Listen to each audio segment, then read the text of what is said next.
नमः. ओम श्री सरस्वत्यै नमः. ओम श्री गुरुभ्यो नमः. श्रुतिस्मृतिपुराणानामालयं करुणालयं नमामि भगवत्पाद शङ्करं लोकशङ्करं शङ्करं शङ्कराचार्यं केशवं बादरायणं सूत्रभाष्यकृतौ वन्दे भगवन्तौ पुनः पुनः. ईश्वरो गुरुरात्मेति मूर्तिभेदविभागिने व्योमवद्व्याप्तदेहाय दक्षिणामूर्तये नमः.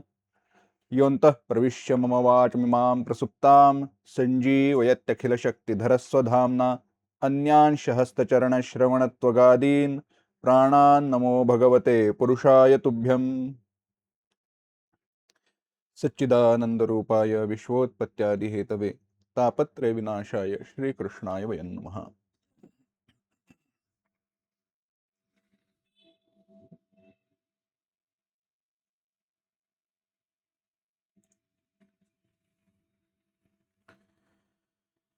नासदीय सूक्ताचा आपण विचार करतोय, नासदीय सूक्ताचं चिंतन करतोय आणि त्यामध्ये पहिल्या मंत्रवर्णामध्ये पहिल्या ऋचेमध्ये माया हे या जगाचं उपादान कसं आहे, त्या प्रलयकालाच्या वेळेला माया शेष कशी होती याचा विचार आपण पाहिला.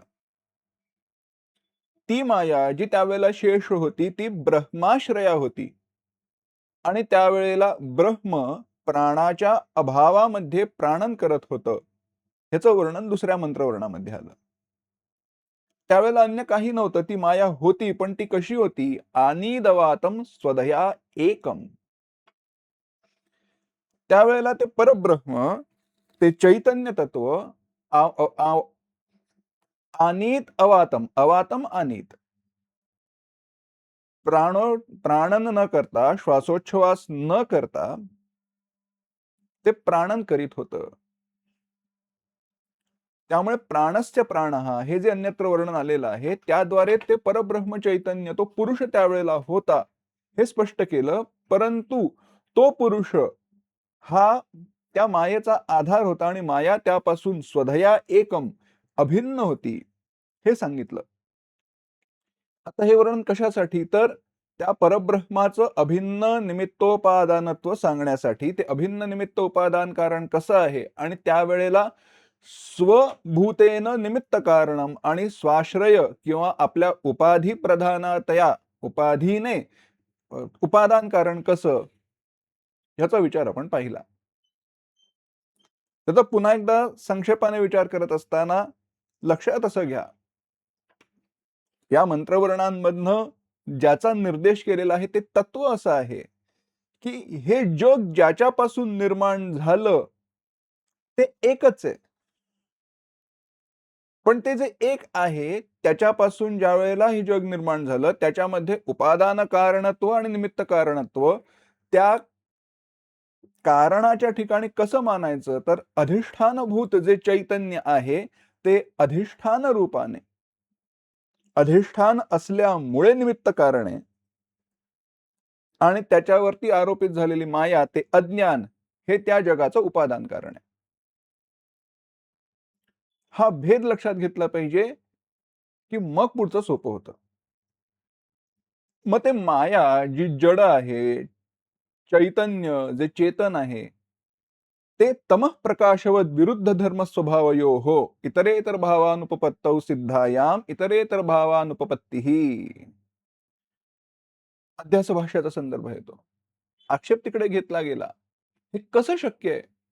एक जड आहे, एक चेतन आहे, दोन्हीचा स्वभाव, दोन्हीचे धर्म परस्पर विरुद्ध आहेत आणि असे परस्पर विरुद्ध धर्म असणारे दोन पदार्थ एकत्र एकाच वेळेला कसे असू शकतील?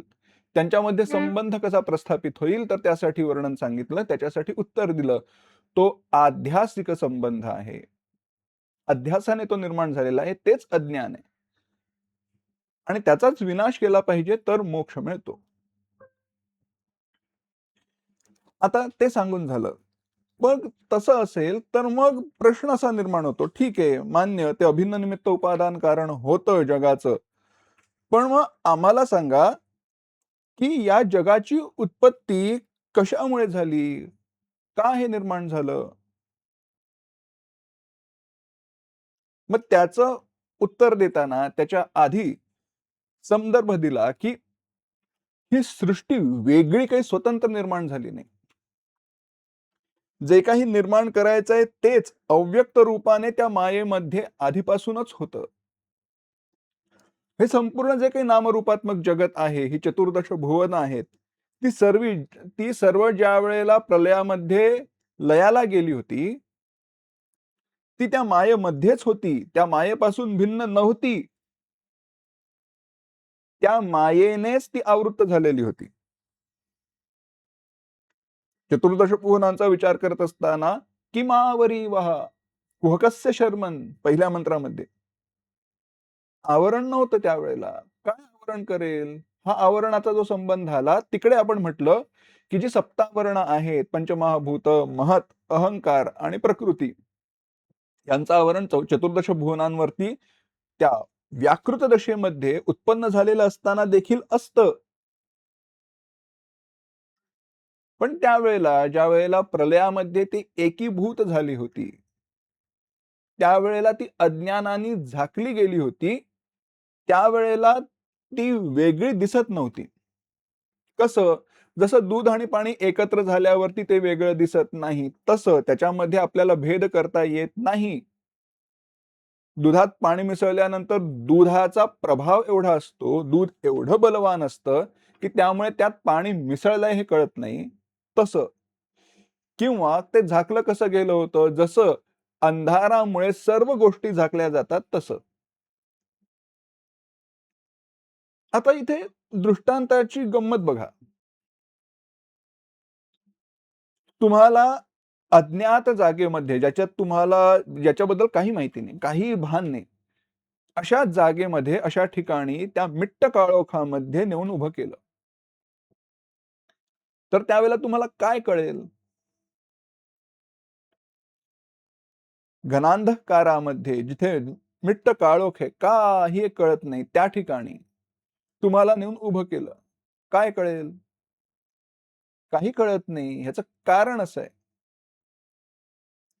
काही कळत नाहीचं कारण असं आहे, की कळण्यासारखं काय आहे हे माहितीच नाही. म्हणजे तिकडे काही वस्तू आहेत आणि त्या सर्व झाकल्या गेल्या त्या काळोखाने, हे तरी कसं कळायचं? आपल्याला परिचयाची जी खोली आहे त्याच्यामध्ये आपण म्हणू शकतो, की अंधार झालाय त्यामुळे इकडला सोफा, खुर्ची, टेबल, पुस्तक, कपाट हे दिसत नाही, दरवाजा कळत नाहीये कुठे आहे. पण त्यात सुद्धा ते कुठे आहे, कसं आहे हे कळतं का? कारण आपल्याला सापेक्षतेने साधारण ज्ञान असतं. त्या खोलीत शिरल्यानंतर तिकडे अंधार असला तरी देखील आपण खोलीत ज्या दरवाजातनं शिरलो त्याच्या उजवीकडे काय आहे, डावीकडे काय आहे हे आपल्याला कळतं. तो विचार नाही. काहीच माहिती नाही. काही आपल्याला त्या जागेचं, स्थानाचं आपल्याला काही ज्ञान नाही. अशा ठिकाणी तुम्हाला नेऊन सोडलं आणि पूर्ण घट्टमिट्ट काळोख आहे. काही कळत नाही.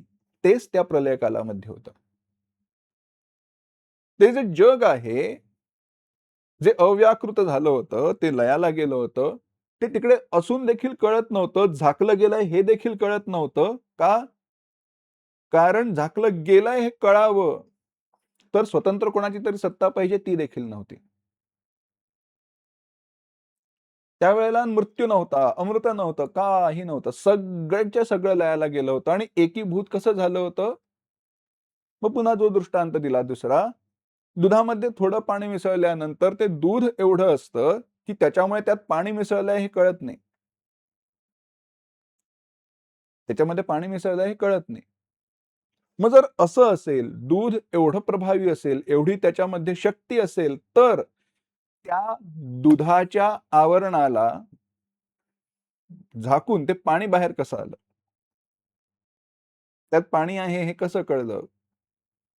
किंवा दार्ष्टांतिकामध्ये जर तो त्या जगाला झाकणारा, अव्याकृत त्या नामरूपात्मक जगाला झाकून ठेवणारा एवढा प्रभावशाली असेल, तर त्यापासून हे जग उत्पन्न कसं झालं? तर त्यासाठी सांगितलं, त्याच्यासाठी त्या ईश्वराचं तप कारणभूत ठरलं. यस्य ज्ञानमयं तपः. त्या तपामुळे ते जग उत्पन्न झालं, प्रकट झालं. मग प्रश्न असा निर्माण झाला, ईश्वराने ते तप का केलं? म्हणाले, ईश्वराने ते तप का केलं? त्याच्यासाठी चौथा मंत्रवर्ण येतो.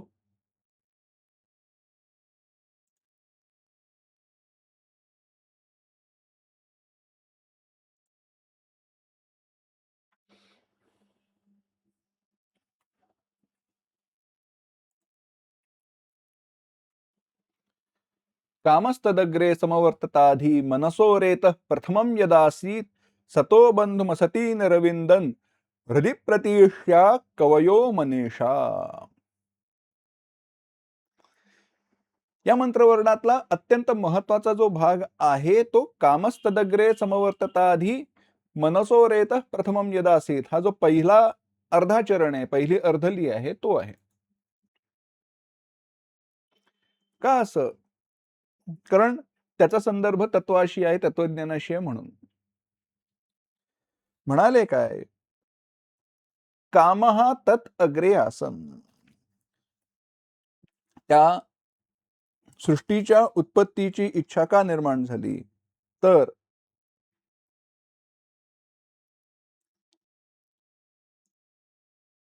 सरळ अर्थ असा आहे, त्या ईश्वराने जीवांची पूर्वानुष्ठित जी कर्म आहेत, जीवांची पूर्वानुष्ठित जी कर्म आहेत, जी अतीत कल्पामध्ये, पूर्वीच्या कल्पामध्ये त्यांनी केली होती, ती फळ देण्यासाठी परिपक्व झाली. आणि मग ती फळ देण्यासाठी परिपक्व झाल्यानंतर त्या जीवांसाठी भोग्य पदार्थाची सृष्टी करावी म्हणून हे जग निर्माण झालं.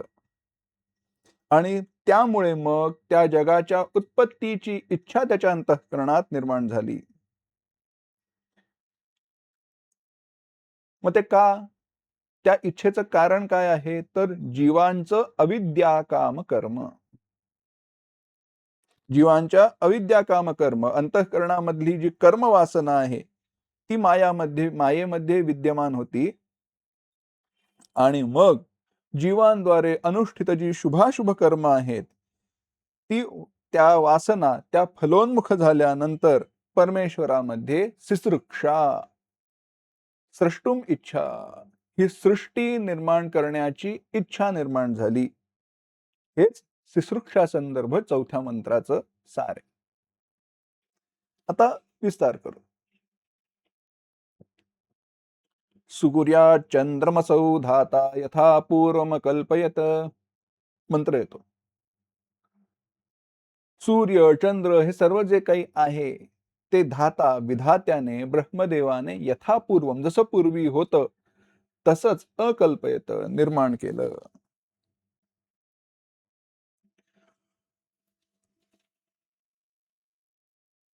सृष्टीचा लय का झाला, संहार का झाला, ह्याचं चिंतन, ह्याचा विचार करत असताना आपण पाहिलं की जीवांची जी काही सर्व कर्म होती ती सर्व कर्म, ती कर्मफळ संपली. आता सर्व कर्मफळ संपल्यानंतर सृष्टी का ठेवावी? सृष्टी असण्याचं काही कारण राहत नाही, भोग्य प्रपंचाचा काही हेतू राहत नाही. आणि भोग्य प्रपंचाचा काही हेतू न राहिल्याने ईश्वर तो भोग्य प्रपंच आवरून घेतो, त्याला आवृत्त करतो. आवृत्त करतो नाही, आवरून घेतो, कारण आवृत्त करणं झाकून टाकणं होतं. त्या संपूर्ण भोग्य प्रपंचाला आवरून घेणं त्याला म्हणतात लय, प्रलय. महाप्रलयामध्ये ते होतं. पण महाप्रलय झाल्यानंतर ते जीव अजून आहेत, त्या कर्म वासना या रूपाने त्या जीवांची स्थिती तिकडे आहे, त्या प्रलयामध्ये, त्या मायेमध्ये. आणि मग त्या जीवांना कोणत्या हेतूने, कोणत्या कारणाने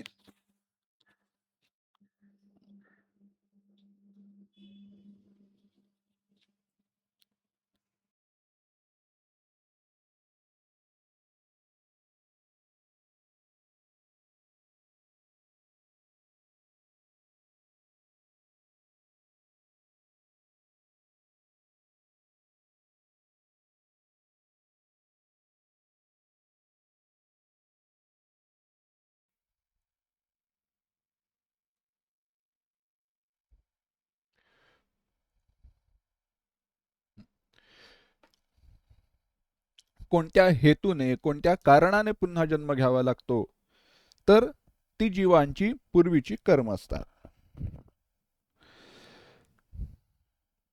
हे सर्व मान्य करावंच लागतं, नाहीतर ईश्वराच्या ठिकाणी दोष निर्माण होतात. ते कोणते दोष आहेत, तर अकृत अभ्यागम, कृतविप्रणाश आणि वैषम्य नैर्घृण्य इत्यादी. अकृत अभ्यागम, कृतविप्रणाश आणि वैषम्य नैर्घृण्य हा जो विचार आहे तो काय आहे, तर त्याचा थोडा विचार करू. मग ह्या सृष्टीची उत्पत्ती लयाचा काय संदर्भ आहे तो लक्षात येईल. अकृत अभ्यागम, अकृत म्हणजे जे कर्म मी केलं नाही ते. अभ्यागम म्हणजे मला प्राप्त होणं. जे कर्म मी कधी केलंच नाही त्याचं कर्मफळ मला प्राप्त होणं हा अकृत अभ्यागम आहे. आणि कृत विप्रणाश आहे, जे कर्म मी केलं त्याचं फळ न मिळणं. जे कर्म मी केलं त्याचं फळ न मिळणं हा कृत विप्रणाश आहे.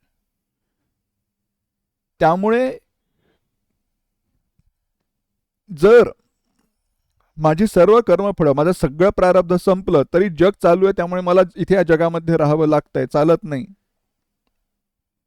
का? नाहीतर अकृत अभ्यागम प्राप्त होईल.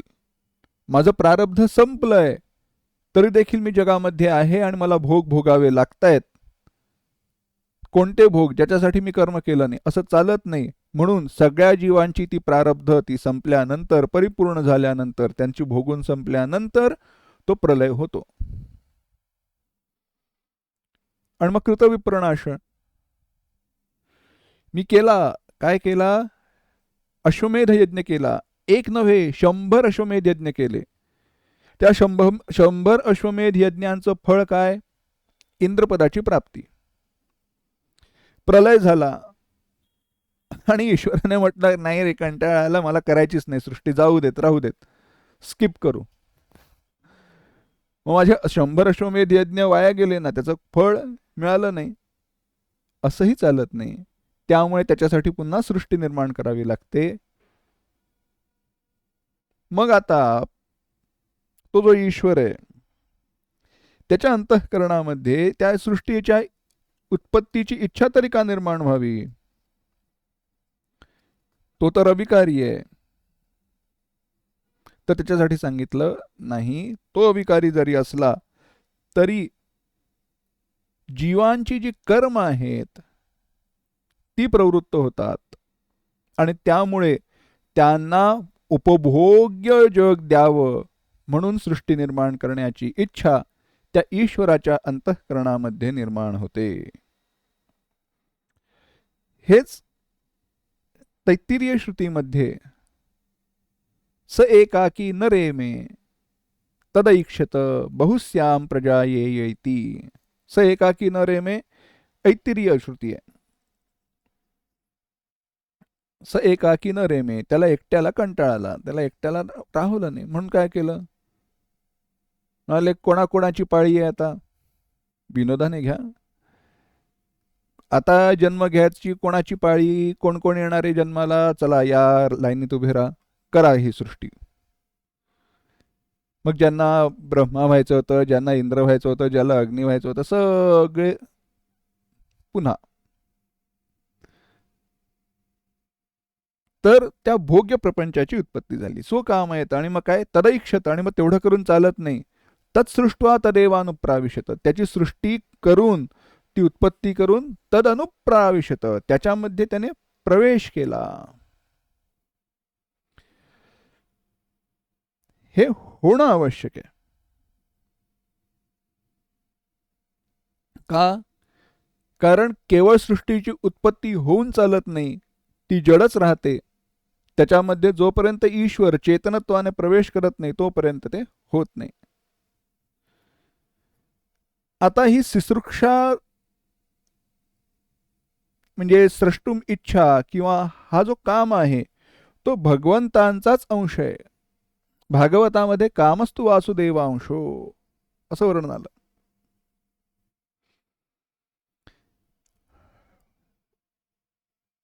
ईश्वराच्या ठिकाणी ती तपाने जगाची उत्पत्ती करण्याची इच्छा यामुळे निर्माण झाली.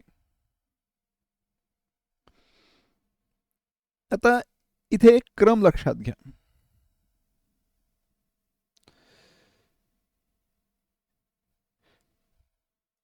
प्राक आणि प्रध्वंस, पूर्वी आणि नंतर ह्याचा विचार करत असताना प्रलय, नीट ऐका, प्रलय ही सर्गाची अंतिम अवस्था नाहीये. प्रलय ही सर्गाची अंतिम अवस्था नाहीये आणि सर्ग ही प्रलयाची अंतिम अवस्था नाहीये. अंतिम अवस्था त्याच वेळेला येईल ज्या वेळेला त्याच्यामध्ये लिनियर एका रेषेमध्ये वाढ असेल तर तो अंत होईल. हे कारणातून व्यक्त होणं आहे आणि पुन्हा कारणामध्ये जाणं आहे. सोन्यापासून निर्माण झालेला अलंकार, तो अलंकार ही सोन्याची शेवटची भूमिका नाहीये आणि त्या अलंकाराला वेतळून त्याचं सोनं केलं तर ते सोनं देखील त्या अलंकाराची शेवटची भूमिका नाहीये. अलंकारापासून सोनं होतो, सोन्यापासून अलंकार होतो, अलंकाराला वेतळून पुन्हा सोनं केलं जाऊ शकतं, त्याने नवीन अलंकार निर्माण करता येतो. तो निर्माण करत असताना त्यावेळेला करणाऱ्याच्या अंतःकरणात जी इच्छा आहे तसा तो तयार होतो. पण किती जरी म्हटलं तरी देखील मुळात कारणरूपामध्ये जाणं आणि पुन्हा व्यक्त रूपाने प्रकट होणं हाच त्याच्यामधला क्रम आहे. मग पूर्वीच्या वेळेला अतीत कल्पामध्ये अनुष्ठित जी प्राण्यांची कर्म आहेत ती तिकडे विद्यमान होती, पण अजून फळ देण्याची त्यांची वेळ आली नव्हती. मग ज्या वेळेला ती आली त्यावेळेला त्या ईश्वराच्या अंतःकरणामध्ये ती शुश्रूषा निर्माण झाली. हा जो शुश्रूषेचा विचार आहे तो सतो बंधुमसती नरविंदन हृदय प्रतीष्य कवयो मनीषा म्हणालेत काय तर हा सगळा विचार अतीत अनागत क्रांतदर्शी योग्यांनी आपल्या हृदयामध्ये विशुद्ध बुद्धीने विचार करून याचा अनुभव केला आहे की ह्या दृश्य जगाचं, ह्या दृश्यमान सृष्टीचं मूळ कारण कल्पांतरामध्ये जीवांद्वारे अनुष्ठित कर्मांमध्येच आहे.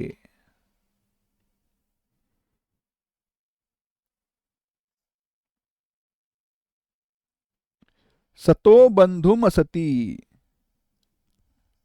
सत नावाने न्यायमान असलेल्या, सत नावाने ज्याला जाणलं जातं किंवा सत म्हणून ज्याचा अनुभव येतो त्या नामरूपात्मक जगाचा मूळ, जगाचं कारण ते असत, बंधुम असती, ते असत म्हणजे अव्याकृतामध्येच होतं. असती सप्तमी विभक्ती. हे जग त्या अव्याकृतामध्येच होतं आणि त्यापासूनच या संपूर्ण जगाची उत्पत्ती होते. या सगळं वारंवार पाहण्याचं कारण काय आहे, हेतू काय आहे? काही नाही. जगाला विशेषत्व जे प्राप्त होतं,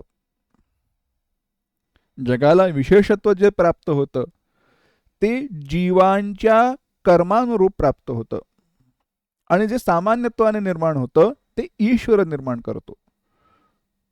म्हणूनच ईश्वर सृष्टी आणि जीवसृष्टी अशा दोन सृष्टींचा विचार केला गेला.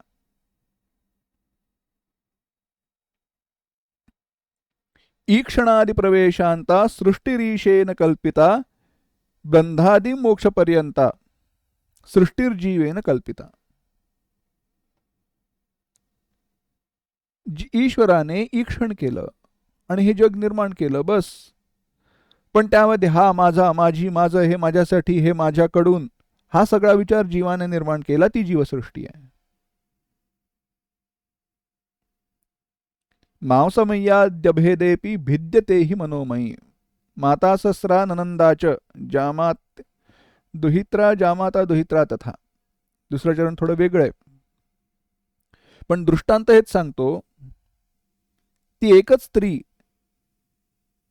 मांसमय्याद्य भेदेपी, त्याच्यामध्ये मांसमय्याद्य भेदेपी, हाड मांस याच्यामध्ये काही बदल होत नाहीत, त्याच्यामध्ये फिजिकल शारीरिक भौतिक काही बदल होत नाही, पण तीच आई होते कोणाची, कोणाची मुलगी होते, कोणाची सून होते, कोणाची सासू होते.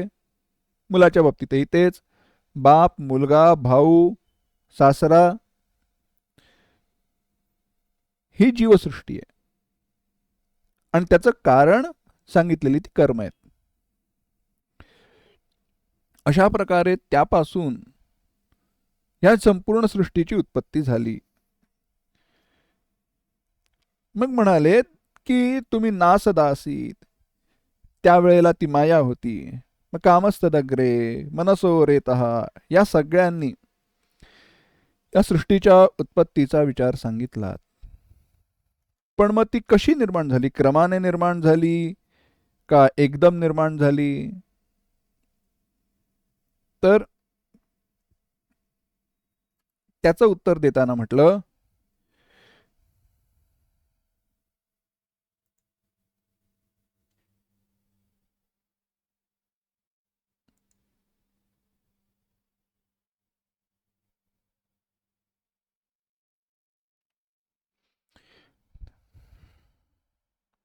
तिरश्चीनो विततो रश्मिरेषा मधस्विदासीदुपरी स्विदासीत रेतोधा आसन महिमान आसन स्वधा अवस्थात प्रयति परस्तात.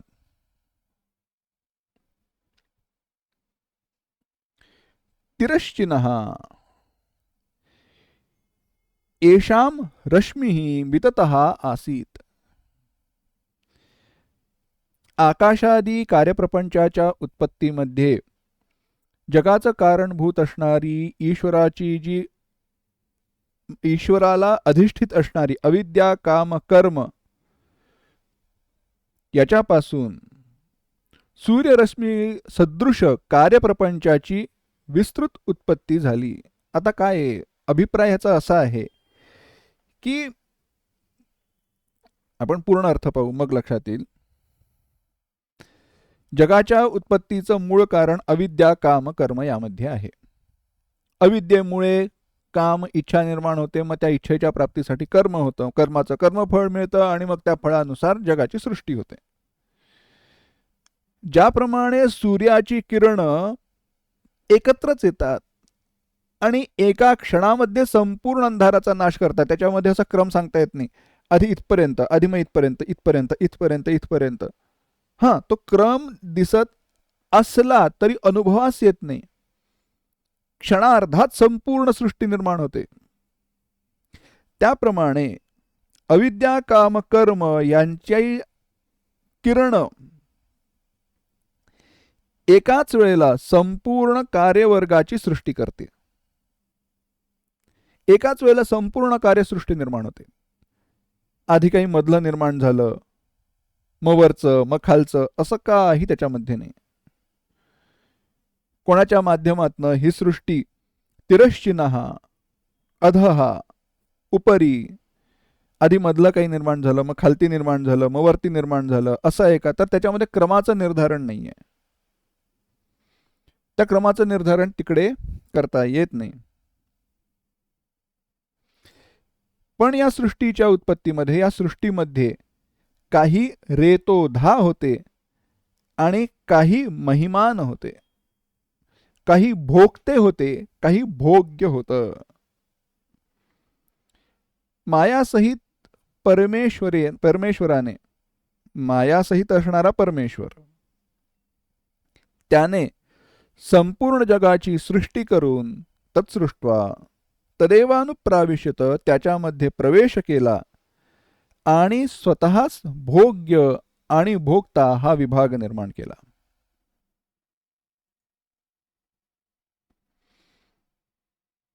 भोक्त्या जीवासाठी आकाशादी प्रपंच भोग्याची रचना केली गेली आणि याच्यामध्ये संपूर्ण जगाचा व्यवहार चालतो. प्रश्न असा, ही संपूर्ण सृष्टी कोणाच्या माध्यमातून आडवी तिडवी निर्माण झाली का, का खालच्या दिशेने निर्माण झाली, का ऊर्ध्व दिशेने निर्माण झाली, का कोणाच्या वरती गेली, कोणाच्या खाली गेली, तर नाही.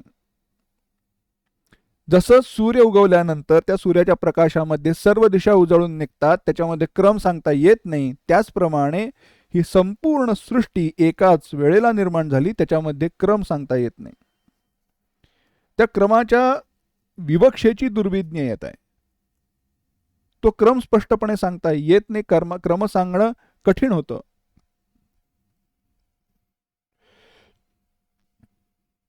आता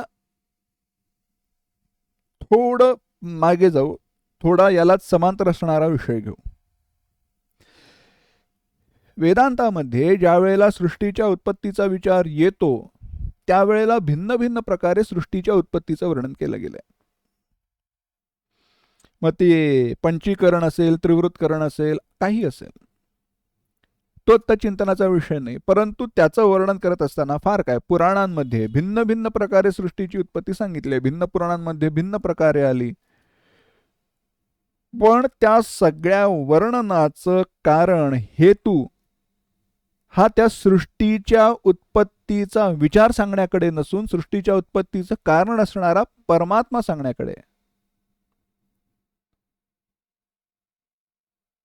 सृष्टीच्या उत्पत्तीचं कारण असणारा परमात्मा सांगण्याकडे त्या सृष्टीच्या उत्पत्तीच्या चिंतनाचं प्रयोजन आहे.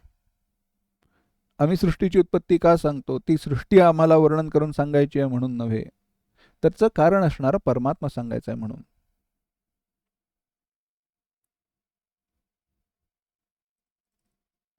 उपायस्सोवताराय, केवळ ती प्रक्रिया आहे म्हणून फक्त आम्ही सांगतो. तर अविद्या, काम, कर्म यापासून ह्या संपूर्ण सृष्टीची उत्पत्ती झाली. मग तेव्हा जी उत्पत्ती झाली त्यामध्ये सृष्टीचे दोन विभाग झाले. प्रत्यक्षात ते अभिष्टही आहेत. एक रेतोधा या नावाने सांगितला गेला. रेतोधा आसन, महिमान आसन.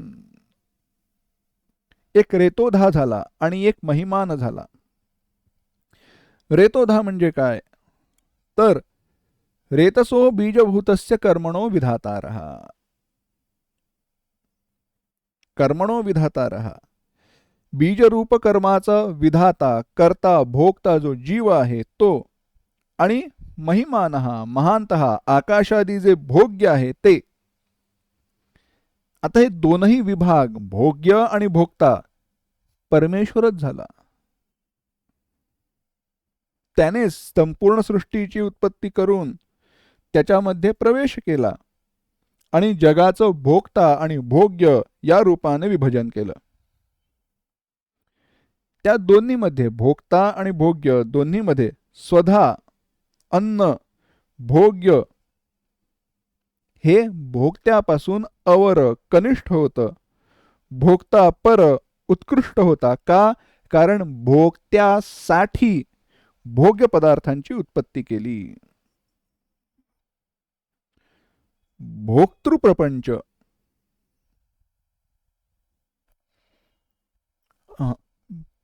भोग्य प्रपंच भोक्तृप्रपंचाचा शेष झाला. भोक्तृप्रपंच, भोग्य प्रपंच भोक्तृप्रपंचाचा शेष झाला. ह्याचं उत्तर, ह्याचं वर्णन आपल्याला ऐतरेय उपनिषदामध्ये मिळतं. त्याच्यामध्ये त्या जीवांची संपूर्ण उत्पत्ती झाली, असं केलं तसं केलं हे झालं. पण ते झाल्यानंतर भोग्य नाही ना, मग त्याची उत्पत्ती केली.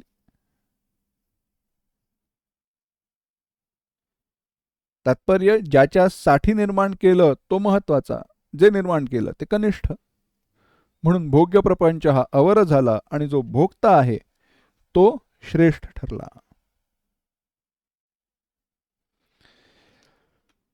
मग म्हणाले, कळलं आता आम्हाला इथपर्यंत, पण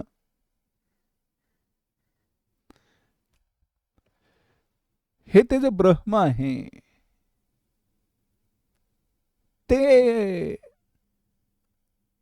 कळत कसं नाही?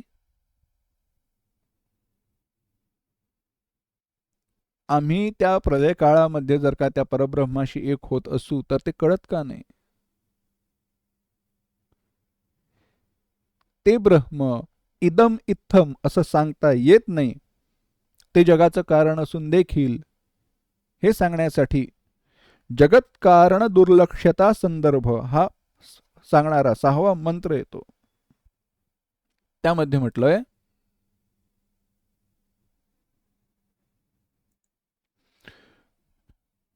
को अद्धा वेद क इह प्रवोच क इह प्रवोचत कुत आजाता कुत इयं सृष्टिः अर्वाग्देवा अस्य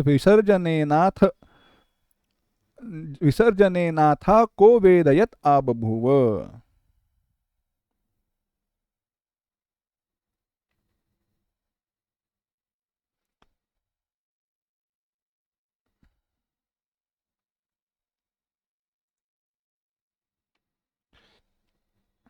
म्हणतायत, इयं विसृष्टी ही दृष्टिगोचर झालेली आपल्याला डोळ्यांना दिसणारी ही जी सृष्टी आहे, जी क्रियाकारक फल नामरूपात्मक आहे, ही संपूर्ण सृष्टी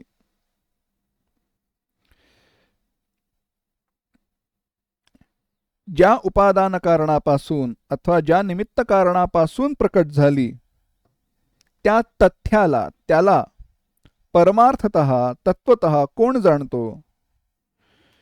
या जगामध्ये को अद्धा वेद क इह प्रवोचत, कोण याचं उत्तम वर्णन करून सांगू शकतो? क प्रवोचत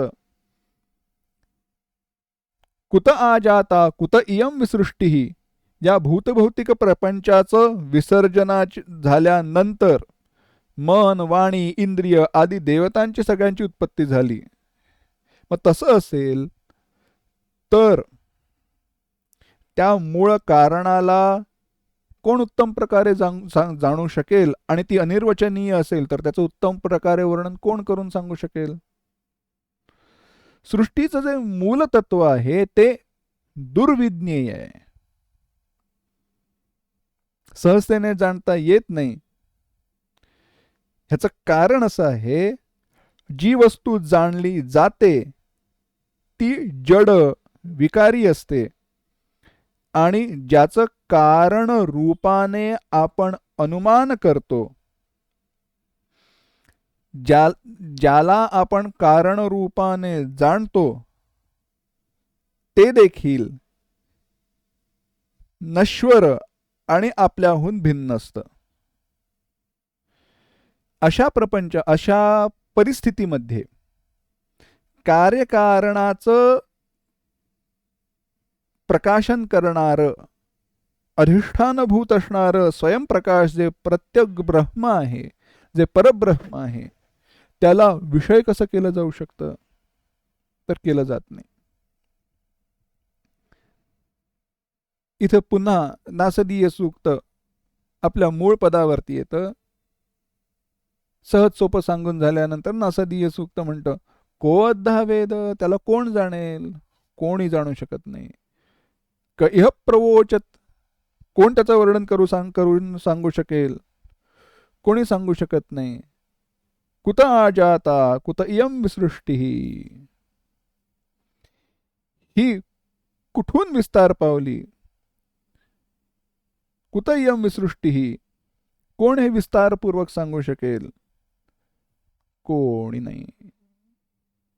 का झालं असं? तर त्याचं एक उत्तर दिलं,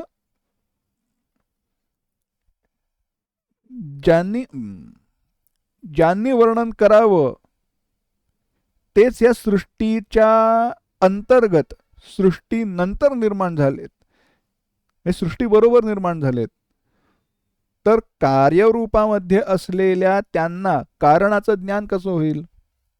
होत नाही. ज्यांना दिव्य दृष्टी आहे, ज्यांना दिव्य ज्ञान आहे, असे देव देखील सर्गाच्या अनंतर निर्माण होतात, विसर्गामध्ये येतात. मग ते म्हणजे उत्पत्तीच्या नंतर जो विसर्ग झालाय त्याच्यामध्ये येतात. मग आपल्या उत्पत्तीच्या पूर्व असणारा जो पदार्थ आहे त्याचं ते ज्ञान कसं करू शकतील, त्याला कसं जाणतील? ते जाणू शकत नाही.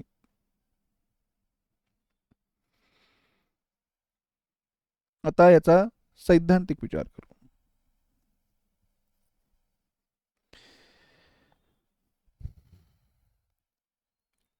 मुळात मुख्य मुद्दा हा आहे की जे जाणायचं आहे ते जाणणं तुम्ही कोणत्या दृष्टीने, कोणत्या भाषेने घेताय.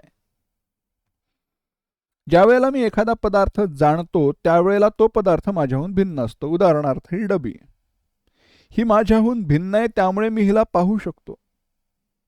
ही मला कळते, हिचं मला ज्ञान आहे. पण तो पदार्थ जर माझ्याहून भिन्नच नसेल तर मी कसं जाणू शकेन? किंवा माझ्या जन्माच्या पूर्वी ती घटना घडून गेली असेल तर ते मी कसं जाणू शकेन? जाणता येत नाही. कसं जाणेन? कारण माझी उत्पत्ती नंतर अपरम भवतो जन्म परम जन्म विवस्वतः, भगवद्गीतेमध्ये अर्जुनाने प्रश्न केलाय. ते पूर्वीचं कसं कळेल? नाही कळत.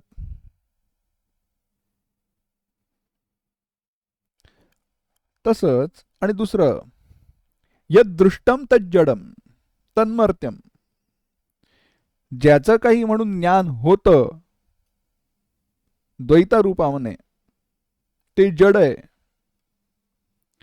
ते नश्वर आहे. तन्मर्त्यम, मग ते कारण जे आहे त्याचं ज्ञान कसं होईल? कारण त्या कारणाच्या ज्ञानासाठी त्यावेळेला मी त्या कारणाशी एकरूप झालेलो असतो. आणि आत्ता कारण कळत नाही, कारण त्या कारणाचं जे कारणत्व आहे ते व्यक्त प्रपंचाने झाकलं गेलेलं आहे. आवरी वहा. आत्ता माया कळत नाही का? आपण म्हणतो हे सर्व मायिक आहे जग, ही सगळी माया आहे. पण ती माया माया म्हणून दिसते का नामरूपात्मक जग म्हणून दिसते? ते नामरूपात्मक जगत वापरावंच लागेल. नामरूपात्मकतेने व्याकृत झालेली माया आपल्याला अनुभवाला येते, पण कारणरूपाने बीजरूपाने असणारी माया आपण अनुभवत नाही आहोत. त्याचं साक्षात ज्ञान ज्या वेळेला होतं कधी? सुषुप्त अवस्थेमध्ये. पण त्यावेळेला ते जाणणारे म्हणून आपण वेगळे राहत नाही. गडबड आहे ना. अरे सुषुप्त अवस्थेमध्ये देखील ते आपल्याला जे अज्ञान, ज्याच्याशी आपण एकीभूत होतो, ते कळत नसेल तर प्रपंचाच्या आधीच्या सुरुवातीच्या त्या बीज कारणाची काय बात करता? कसं कळेल? नाही कळत. कोद्धा वेद, ही दृष्टीगोचर होणारी विसृष्टी क्रियाकारक फलात्मक जी आहे, नामरूप कर्मात्मक आहे, अग्निसोम सूर्यात्मक आहे, वाङ्मन प्राणात्मिका आहे, अन्न अन्नादात्मिका आहे, स्थावर जंगमात्मिका आहे, सच्चत्यच्च भवत, निरुक्तंच निरुक्त्यंच, निलयनंच निलयनंच, ऋतंच सत्यम ऋतंच सत्यम ऋतमभयत, यदिदं किंच तत्सत्यमित्याचक्षते. बृहदारण्यकात आलं. असो, सगळ्या प्रकारची कशी का ती असे ना, कुत जाता कुतयम विसृष्टी, ही कोणत्यापासून, कारणापासून, उपादान कारणापासून निर्माण झाली, कुठून निर्माण झाली, ह्याला कोणी जाणेल का? नाही, कोणी जाणत नाही. कारण जाणण्यासाठी तिकडे द्वैत असावं लागतं, त्यावेळेला द्वैत असत नाही. बर नाही, पण आम्हाला एक प्रश्न आहे. अर्वाग्देवा अस्य विसर्जने नाथा को वेदयत बभूव. देवतागण ते तर होते त्यावेळेला, ऋषीगण होते. त्यांना आपल्या उत्पत्तीच्या पूर्व असणारी ती जी आहे, सर्वज्ञ आहेत ना, ते माहीत असलं पाहिजे. म्हणाले नाही का? त्या देवतांना ते ज्ञान होत नाही, कारण ते जे परब्रह्म आहे ते कसं आहे? न तत्र चक्षुर्गच्छति न वाग् गच्छति नो मनः न विद्मः न विजानीमः यथैतदनुशिष्यात् अन्य देव तद्विदितात अथो अविदितादधी. देवतांचा संदर्भ देत असताना चक्षु, वाक, इंद्रिय आणि इंद्रियांच्या अधिष्ठात्री देवता यांचा संदर्भ देत सांगितलं. अभिन्न निमित्तान उपादान कारण रूपाने असणारं परब्रह्म, माया तर सोडून द्या, परब्रह्म देखील हे इदम इत्थम असं हे ब्रह्म म्हणून जाणता येत नाही. मनवाचातीत, मनोवाचामगोचरम, मन तिथे जात नाही, डोळे तिकडे पोहोचू शकत नाहीत, कारण डोळ्यांनी अन्य पदार्थ द्वैत पाहिजे, तिथे तर सगळं एक झालेलं आहे, अद्वैत आहे. वाणी पोहोचू शकत नाही, शब्दांनी वर्णन करता येत नाही. वर्णन करावं तर त्याच्यासाठी आवश्यक असणारं काहीच त्या परब्रह्माच्या ठिकाणी नाही. म्हणून परब्रह्माचं वर्णन करत असताना त्याची स्वरूपभूत लक्षणं देखील जी सांगितली आहेत ती त्या परब्रह्माहून व्यतिरिक्त अन्य पदार्थांचं व्यावर्तन करतात. लक्षणाचा खरं तर विचार तोच आहे, व्यावर्तकत्वम. फक्त ती लक्षणं त्याच्याहून अभिन्न आहेत एवढाच काय तो भाग आहे. तदभिन्ने सती तद व्यावर्तकत्वम स्वरूप लक्षणम. सत्यम, ज्ञानम, अनंतम, आनंदम, विभू ही परब्रह्माचं वर्णन नाहीये. त्या लक्षणांनी ज्या अन्य पदार्थांचं व्यावर्तन होतं त्या पदार्थांचा निराश केला असतं, जे उरतं ते परब्रह्म आहे. जसं अग्नी म्हटल्यानंतर हा अग्नी असं सांगता येतं, तसं हे सत म्हणता येत नाही, कारण हे म्हणायला आपण त्याच्यापासून भिन्न राहिलो की सत सत राहत नाही. विचार करा. आणि म्हणून असं ते परब्रह्म असल्यामुळे यथैदत् न विजानीमः यथैतदनुशिष्यात् कह्य प्रवोचत. कोण वर्णन करून सांगेल? कोणी सांगू शकत नाही, कारण आम्हालाच कळत नाही याचं वर्णन करून कसं सांगावं. म्हणून आम्ही म्हणतो अन्य देव तद्विदितात अथो अविदितात अधि. ते जाणण्याच्या आणि न जाणण्याच्या पलीकडे भिन्न आहे. म्हणूनच केनोपनिषदामध्येच पुढे नंतर आलं, काय रे तुला ब्रह्म कळलं का? तो म्हणाला मला उत्तम कळलं. दब्रमेवापि नूनं त्वं वेत्थत्त ब्रह्मणो रूपम यदि मन्यसे सुवेदेति. मला उत्तम कळलं म्हणालास, चुकलं तुझं, जा पुन्हा चिंतन कर. कारण उत्तम कळलं म्हणायला मी त्या ब्रह्मापासून वेगळा नाही, आणि कळलं नाही म्हणायला मी अज्ञानी आहे असंही नाही.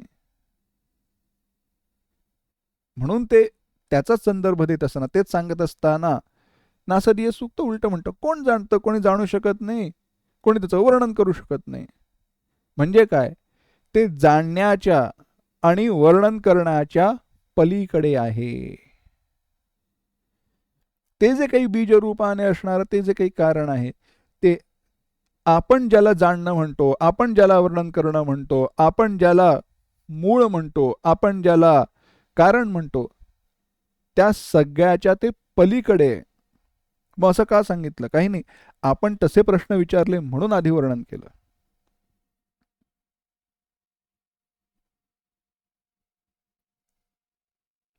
मग उत्तर काय?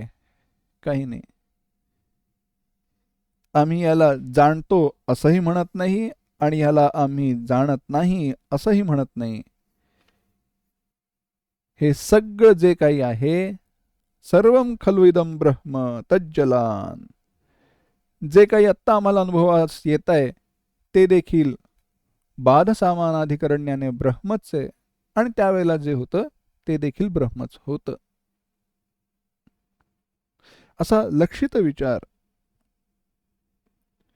इदम इत्थम या प्रकारे जाणता येत नसलं तरी इदम इत्थम या प्रकारे जाणल्या जाणाऱ्या सर्व वस्तूंचा निराश केला असता जे उरतं ते त्यावेळेला होतं, असं सहजतेने सांगून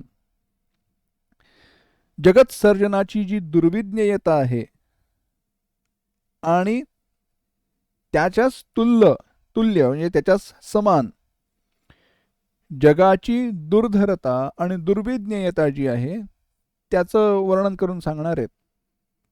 पुन्हा आत्ता 6व्या मंत्रवर्णात जो विचार आला तसाच विचार आहे. उद्याला पाहू. ओम असतो मा सद्गमय तमसो मा ज्योतिर्गमय मृत्योर्मा अमृतंगमय. ओम शांती शांती शांती.